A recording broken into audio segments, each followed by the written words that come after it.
أحمد، 17 سنة، مواليد ولاية ورقلة، فنان تشكيلي. بدايتي في الرسم كانت ملي كان عمري 11 سنة.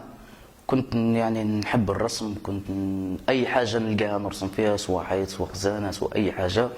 وكانت يعني منذ 2014 2013 هكاك. نوع الرسم يعني اللي نحبه هما الرسم السريالي، يعني الرسم السريالي أو ذو طابع فلسفي. نلقى فيه راحتي اني شغل هو ما فوق الواقع، يعني نشوف عفسه من الخيال نرسمها اكيد. وايضا البورتري يعني ايضا، بصح ما نلقاش راحتي اكثر في الرسم السريالي، اني نرسمه براحتي ووقت اللي نبغي ووقت ما نكون مرتاح. الدعم تلقيته اول حاجه من عند والديا وربي يحفظهم، وخاوتي اكيد. الاصدقاء يعني هذو هما اللي كانوا يدعموا فيا اكثر، الوالده والوالد. حتى وكان يقولوا لي لها بالقرايه وذوك الامور، بصح يعني كنت نحب الرسم، ما كنتش نضيع الرسم لانه هوايه نحبها ياسر. يعني اقرب هوايه لي وهي اكثر هوايه نحبها وموهوب فيها. اول حاجه الامكانيات، نقص الامكانيات هي اللي كانت يعني كانت حاجز وجدار ما خلتنيش اني نكمل. وصلت لدرجه اني حبست واحد الفتره الرسم ورجعت. يعني هي الامكانيات.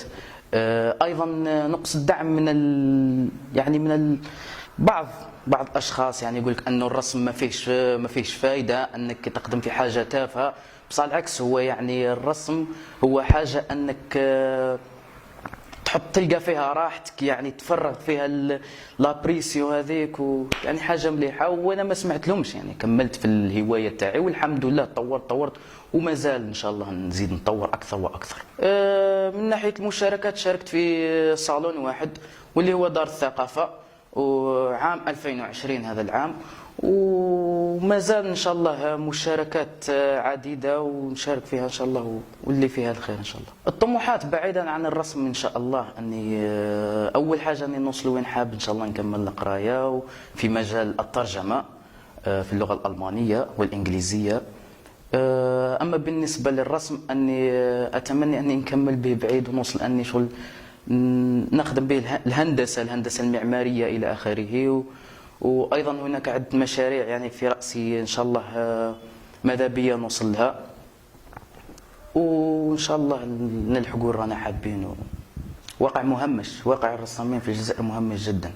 يعني انك تقول له رسام، كاين اللي يقول لك الرسم مليح بصح يعني شوف كمصلحه، يعني ارسم من يدير لي هذاك وشوف ما يدعمكش، ولا يقول لك هكاك شغل هذه رسم، هذه حاجه انك تروح بها لبعيد، وهي صح حاجه مليحه بصح ما مهمش حتى من طرف الدوله او من ما مهمش. يعني الرسامين مهمشين كثيرا في الجزائر. الكلمه الاخيره شكرا لله اولا، يعني هو اللي الحمد لله، يعني بفضل الله اني وصلت لهنا وما زال.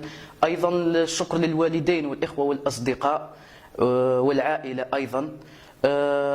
الشكر الثاني للاخ اسلام، اللي كان ايضا هو ثاني شجع فيا من بدايتي للنهايه. الشكر للاخ الرسام هشام وعصاد، والاصدقاء ايضا كالاخ نور الدين بعيليش واللي هو اخويا، واصدقاء سمير وحسام وكل الاصدقاء، يعني نشكرهم كثيرا انهم كانوا يدعموا فيا. وربي يحفظكم ان شاء الله. ونرجو من كل اي واحد يعني عنده موهبه، سواء في الموسيقى سواء في الرسم سواء في الكتابه، انه يواصل في الموهبه تاعو ما يحبسش. حتى وراح تواجهوا صعوبات، يعني لازم يحبس، انه هذيك الصعوبات كاع راح نفوتوا عليها، وهذيك هي اللي راح تقوينا وراح نوصلوا اكثر واكثر. وبالتوفيق للجميع ان شاء الله.